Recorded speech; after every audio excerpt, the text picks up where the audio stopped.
Assalamu alaikum wa rahmatullahi wa barakatuh. Pali funso apa lonena kuti kodi eti ndizoona zoti mkazi wa Chisilamu waletsedwa kudzithira perfume? Basi alhamdulillah, mwina tisanayankhe tikhonza kutambasulanso ponena kuti kudzithira perfume kumeneku kuli pawiri. Munthawi yomwe mkaziyu ali mnyumba ndipo sakulowera kwina kulikonse, wangodzisamalira kusamba bwinobwino ndipo wadzithira perfume ameneyu ali mnyumbamo. Kapena wasamba bwinobwino wadzithira perfume ameneyu ndi cholinga choti kumene akulowerako adzikanunkhira bwino. Ngati mkazi wadzithira mafuta onunkhira, pali mafuta ena amenenso munthu umati ukadzola umanunkhira bwino kwambiri, kapena perfume kumene. Komanso pali sopo winanso oti umati ukasambira amasiyabe fungo pathupi la munthu. Ndiye ngati munthu akununkhira munthawi yomwe ali mnyumba mwake mwa mwamuna wake, pamenepo mkazi amene yuyu palibe vuto lina lililonse, komanso nyumbamo mulibemo ena mwa amuna achilendo, ndipo ndi zinthu zimene zili zolimbikitsidwa pa mkazi wina aliyense amene ali wokwatiwa, kuti pa nthawi yomwe ali mnyumba iyeyu ayesetse kudzinunkhiritsa pamaso pa mwamuna wake.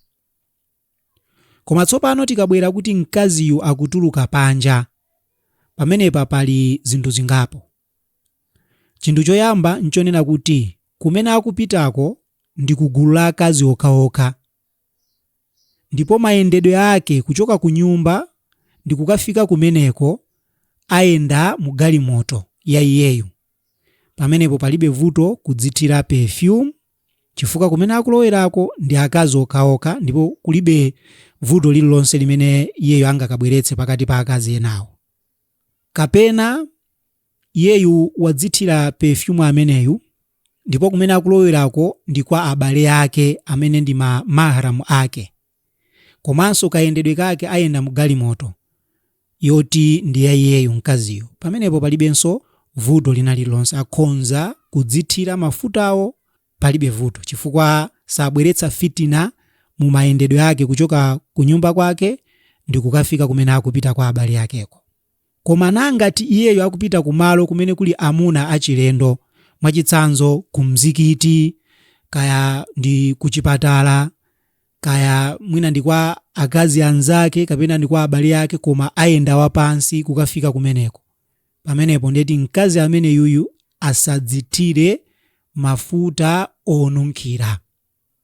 Izi zili choncho pa chifukwa cha hadithi yomwe Abu Musa al-Ash'ari akufotokoza kunena kuti mtumiki wa Allah sallallahu alayhi wasallam adayankhula kuti ayyuma mra'atin, uyo mkazi ista'tarat, amene wadzithira mafuta onunkhira, famarrat ala qaumin, iyeyu nadutsana ndi gulu la amuna, liyajidu mirrihiha, anthu aja namva fungo lake mkaziyu, fahiya zaniyatun, mkazi ameneyu ndi wachigololo.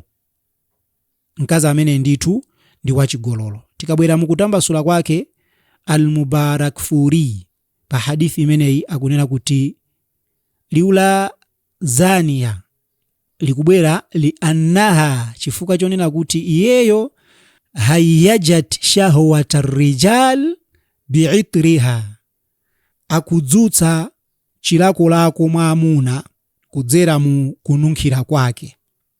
Wa hamalatuhum ala nadhari ilaiha, ndipo akuwapangitsa amunawo kuti maso awo alunjike pa iyeyo.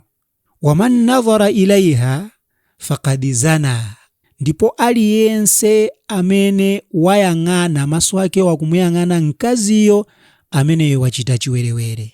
Chiwerewere chake bi'ainaihi, ndi maso ake awiri. Fahiya sababu zina al-ain, ndipo mukaona maso awiriwa ndiye ndi khomo limene limabweretsa chiwerewere cha maso. fahiya athimatun, ndi chinthu chimene chili chani, chili chimo. Ndiye muona kuti mkazi ameneyu akudzithira mafuta onunkhira cholinga chonena kuti kunjako adzinunkhira bwino, koma mu nthawi imene iye uja akupanga zimenezi akuwapangitsa amuna ena kuti amutembenukire iyeyu, chifukwa akamva kununkhira kwake achewuka ndithu. Ndiye mkazi ameneyu ndithu amakhala kuti ndi wachimasomaso mu njira imeneyi. Ndiye pa chifukwa ichi Umar ibn al-Khattab, tikabwera mu kufotokoza kwake Ibrahim, iyeyu akunena kuti anna Umar ibn al-Khattab kharaja yawma Eid, ndithu di Umar adatuluka tsiku lina la Eid, famarra bin nisa'i, ndiye anadutsa gulu la azimayi, fawajada riha ra'asi imra'atin, adamva fungo kuchokera pa gulu limene lili, kuchokera mwa mkazi mmodzi. Faqala, ndiye Umar adati, man swahibatu hadhihi rih, kodi ndi ndani mwini wakununkhira uku? Ama law araftuha, ndithudi ndikanakhala kuti ndamudziwa, la fa'altu wa fa'altu, ndikadamuchita zakuti, yani kuti ndikadampatsa chilango. Innama tatwayyabul mar'a, ndithudi perfume wa mkazi, kudzithira mkazi perfume, li zawjiha, adzithire ndi cholinga chofuna kumukopa mwamuna wake, ndi cholinga chofuna kumukweza chilakolako mwamuna wake, asapange zimenezi kwa munthu wina aliyense. Fa idha kharajat, pamene mkazi uja tsopano watuluka mnyumba mwake, labisat utaimiraha, avale zovala zake zakutha zakale zosaoneka bwino, au utaimira khadimiha, kapena zovala zakale za mzakazi wake, kapolo wake wa mkazi. Ndiye Umar atayankhula mawu amenewa, fatahaddatha an-nisa, adayamba kukambirana akazi m'Madina kunena kuti annaha, kuti mkazi uja amene adapatsidwa malangizo amene wawa ndi Umari, qamat an hadathin, adadzuka atadzola fumbi, atadzipakapaka fumbi chifukwa cha kuopa kuphwanya lamulo kumene adaphwanyako. Ndi adaona kuti ndisabwererenso ndi kununkhira. Awa adali akazi amene amatsatira malamulo a Chisilamu, koma apapa iyeyu sankadziwa kunena kuti zimenezi ndizoletsedwa pa mkazi kuti atuluke mnyumba mwake atadzifayira perfume. Ndipo mtumiki wa Allah sallallahu alayhi wa alihi wasallam akufotokoza mu hadithi yomwe Abu Udhaina adayipereka kunena kuti sharru nisaikum, oipa kuchokera mwa akazi anu, almutabarrijat, ndi akazi awo amene amayenda kunja kubalala. Komanso akazi amenewa ndi almutakhayilatu, ndi omwe amadziona kukongola kwambiri, choncho amadzitukumula, samafuna kumva malangizo ena aliwonse, yo amadzitenga kuti iwo basi akuti anabadwa okongola, choncho sangamve zimene iwo alangizidwa.